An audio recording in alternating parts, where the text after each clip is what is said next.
अंगद रावण दरबार में की कथा। इस प्रकार से युद्ध चल ही रहा था कि सूर्यदेव अस्त हो गए तथा प्राणों का संहार करने वाली रात्रि का आगमन हो गया। दोनों पक्ष के योद्धा बड़े भयंकर थे तथा अपनी अपनी विजय चाहते थे, अतः उनके मध्य रात्रि युद्ध होने लगा। दोनों पक्ष के मध्य घनघोर युद्ध मच गया। मारो मारो, काटो काटो शब्दों से समस्त समरभूमि गुंजायमान हो गई और रक्त की नदियां बहने लगीं। घायल होकर कराहते हुए राक्षसों तथा शस्त्रों से क्षत विक्षत हुए वानरों का आर्तनाद बड़ा भयंकर प्रतीत होने लगा। वानरों और राक्षसों का संहार करने वाली वह भयंकर रजनी कालरात्रि के समान समस्त प्राणियों के दुर्लंघ्य हो गई थी। श्री रामचंद्र जी ने अग्निज्वाला के समान 6 भयानक बाणों से निमिष मात्र में दुर्धुष वीर्यज्ञ शत्रु, महापार्श, महोदर, महाकाय, वज्रदष्ट, शुक और सारंग को घायल कर दिया। वे 6 राक्षस श्री रामचंद्र जी के बाण समूहों से अपने मर्मस्थान में चोट खाने पर युद्ध छोड़कर भाग गए, इसलिए उनके प्राण बच गए और उनकी आयु शेष रह गई। महारथी श्री राम ने अग्निशिखा के समान प्रज्वलित भयंकर बाणों द्वारा समस्त दिशाओं में प्रकाश कर दिया। उनके समक्ष जो भी राक्षसवीर आते थे वे उसी प्रकार से नष्ट होते जाते थे जिस प्रकार से आग में पड़कर पतंगे जल जाते हैं। राक्षस सेना की ये दुर्दशा देखकर रावण के पुत्र मेघनाद के तन बदन में आग लग गई। उसने शीघ्र ही नाग बाणों की फांस बनाकर राम लक्ष्मण दोनों को उसमें बांध लिया। नाग फांस में बंधने पर दोनों भाई मूर्छित हो गए। श्री राम के मूर्छित होकर पृथ्वी पर गिरते ही मेघनाद ने हर्षोन्मत्त होकर 10 दिशाओं को बुझाने वाली गर्जना की।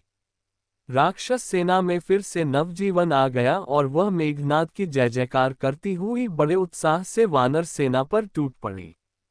मेघनाद उनके उत्साह को बढ़ाते हुए कह रहा था, जिनके कारण आज शोणित की सरिता बह रही है, वे ही दोनों भाई नागपाश के बंधे पृथ्वी पर मूर्छित पड़े हैं। अब देव, नर, किन्नर किसी में इतनी सामर्थ्य नहीं है जो इन्हें नापाश से मुक्त कर सके। अब युद्ध समाप्त हो गया, लंकापति की विजय हुई।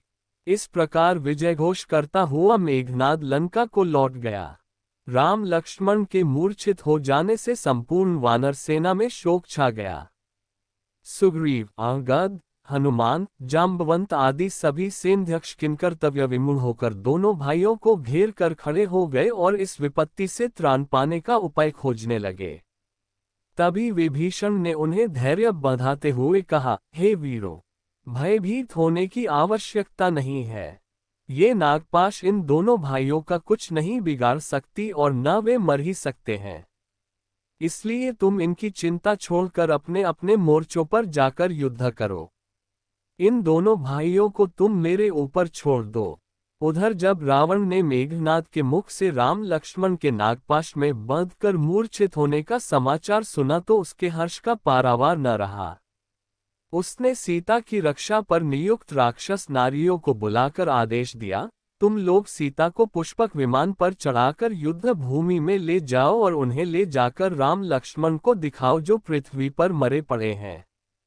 रावण की आज्ञा पाते ही राक्षसनियां जानकी को विमान में चढ़ाकर युद्ध भूमि में ले गईं जहां राम लक्ष्मण मूर्छित अवस्था में पड़े थे। सीता ने देखा राक्षस सेना जय जयनाद कर रही है और वानर सेना शोक में डूबी हुई निराश खड़ी है। दोनों भाइयों को इस प्रकार पृथ्वी पर पड़ा देखकर सीता के धैर्य का बांध टूट गया और वे फूट फूट कर रोने लगी, हाय, आज मैं विधवा हो गई।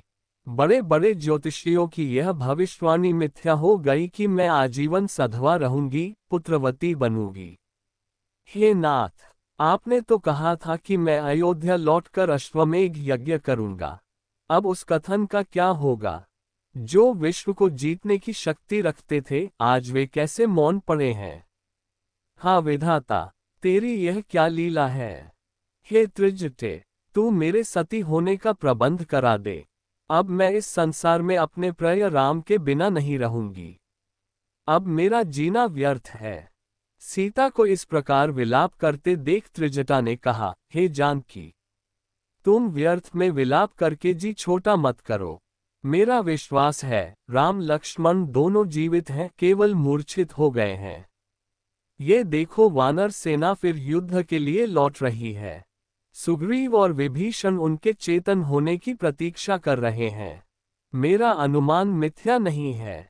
वे उठकर फिर युद्ध करेंगे और रावण का वध करके तुम्हें अवश्य ले जाएंगे। तुम धैर्य धारण करो। इस प्रकार सीता को समझा बुझा कर त्रिजटा सीता सहित विमान को पुनः अशोकवाटिका में ले आए।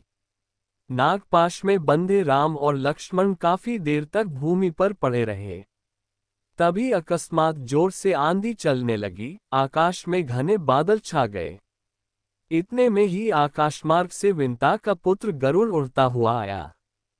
उसने दोनों भाइयों के पास बैठकर उनके शरीर का स्पर्श किया। गरुड़ के स्पर्श करते ही समस्त नाग भयभीत होकर पृथ्वी में छिप गए। नागों के बंधन से मुक्त होने पर राम और लक्ष्मण ने अपने नेत्र खोले। उनके पीले पड़े हुए मुखमंडल पर नवीन आभा से चमकने लगे।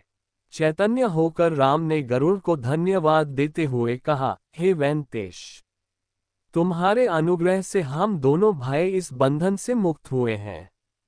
हम तुम्हारा कैसे आभार प्रदर्शन कर लगते हैं। राम की यह विनम्र वाणी सुनकर गरुड़ ने उत्तर दिया, हे राघव, मैं तुम्हारा मित्र हूँ। वन में विचरण करते हुए मैंने सुना था कि मेघनाद ने तुम्हें इस नागपाश में बांध लिया है, जिसे देवता, राक्षस, यक्ष, गंधर्व कोई भी नहीं खोल सकते।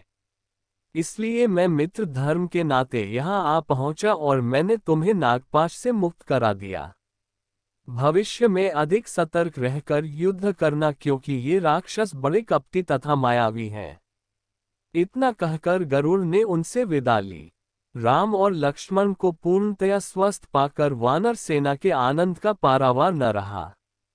वे रघुवीर की जय जयकार करके बाजे नगाड़े, रणभेरी आदि बजाकर राक्षसों को भयभीत करने लगे। इसी भगवान की वीडियो देखने के लिए सब्सक्राइब करें चैनल को और बेल आइकॉन दबाएं।